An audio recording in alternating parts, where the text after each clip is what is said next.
మేడగది మీరు దేవుని కలుసుకునే స్థలం. ప్రతిరోజు మిమ్మును ఆధ్యాత్మికంగా బలపరిచే అనుదిన ధ్యానాలు. ఈనాటి మేడగది ధ్యానాన్ని చదువుకుందాం. బుధవారం అక్టోబర్ 15, 2025. కలవరపడిన సమయాల్లో శాంతి. ఈనాటి ధ్యానాంశం కలవరపడిన సమయాల్లో శాంతి. ఈనాటి వాక్య భాగంగా కీర్తనలు 34, 15 నుండి 22 వచనాల వరకు చదవండి.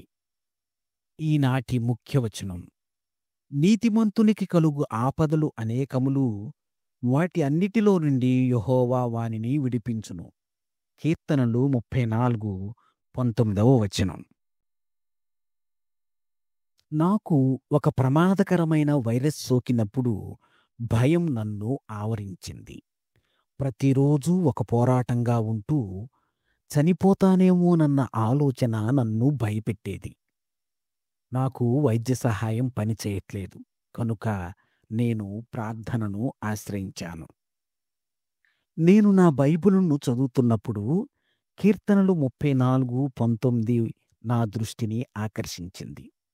నీతిమంతునికి కలుగు ఆపదలు అనేకములు, వాటి అన్నిటిలో నుండి యెహోవా వానిని విడిపించును. భయం నన్ను ఆవరించడానికి ప్రయత్నించినప్పుడు ఆ వచనం నాకు ఆదరణనిచ్చింది. రోజులు అనిశ్చితిగా గడుస్తున్నప్పుడు ఆ వచనం నాకు ఒక స్నేహితుని వలె తోడున్నది. అప్పటి నుండి నేను ప్రతిరోజూ ప్రార్థన చేయడం మొదలుపెట్టాను. అప్పుడు ఊహించని విధంగా పరిస్థితులు మెరుగవ్వడం మొదలయ్యాయి. నాది త్వరగా మార్పు చెందే స్వభావం కాదు, కానీ నాలో ఉన్న భయం తొలగిపోవడం ఆరంభించింది. అదేవిధంగా నా వ్యాధి లక్షణాలు కూడా తగ్గుముఖం పట్టాయి. రోజురోజుకి నేను బలం పొందాను. ఇక ఆ వైరస్‌కి నా మీద పట్టు తప్పింది. నేను కేవలం భౌతికంగా మెరుగుపడడం మాత్రమే కాక నా విశ్వాసం కూడా బలపడింది. నేను స్వయంగా దేవుని దయను అనుభవించాను. వెనక్కి తిరిగి చూసుకున్నప్పుడు నేను ఎంతో కృతజ్ఞుడనయ్యున్నాను.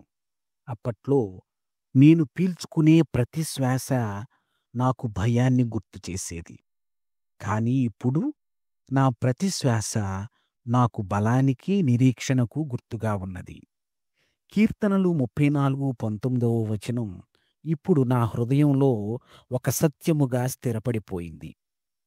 అది వైరస్‌ను అధిగమించడాన్ని గూర్చినది మాత్రమే కాదు, విశ్వాసం మరియు స్వస్థతను పొందడమును గూర్చినది కూడా.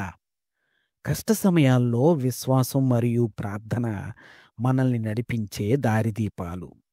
కీర్తనలు 34, 19వ వచనం దానిలో ఉన్న మాటల కంటే ఎక్కువైనది.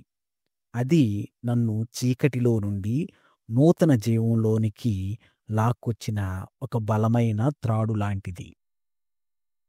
నేటి ధ్యానం: నా విరిగి నలిగిన స్థితిలో ప్రభువు నాకు సమీపంగా ఉంటాడు. ప్రార్థన: దేవా, మా పోరాటం మరియు విరిగి నలిగిన సమయాల్లో మా పట్ల శ్రద్ధ కలిగిన నీ సన్నిధిలో మేము ఆదరణ పొందుదుముగాక. మా మొరలు విని మమ్మును పోరాటాల నుండి విడిపిస్తూ మాకు ఆశ్రయముగా ఉండుము. ఆమేన్. ప్రార్థనాంశం: నా పోరాటాలన్నిట్లో దేవుని యందు నమ్మిక ఉంచునట్లు. తన అనుభవాన్ని ఈనాటి ధ్యానంగా మన కోసం రాసి పంపినవారు శామ్యూల్ ఈ. Ontario, Canada. మేడగది అనుదిన ధ్యానాలు మీకు ఆశీర్వాదకరంగా ఉన్నట్లయితే వెంటనే మన ఛానల్ని సబ్స్క్రైబ్ చేయండి. లైక్ చేయడం, షేర్ చేయడం మర్చిపోకండి. దేవుడు మిమ్మును దీవించునుగాక. ఆమేన్.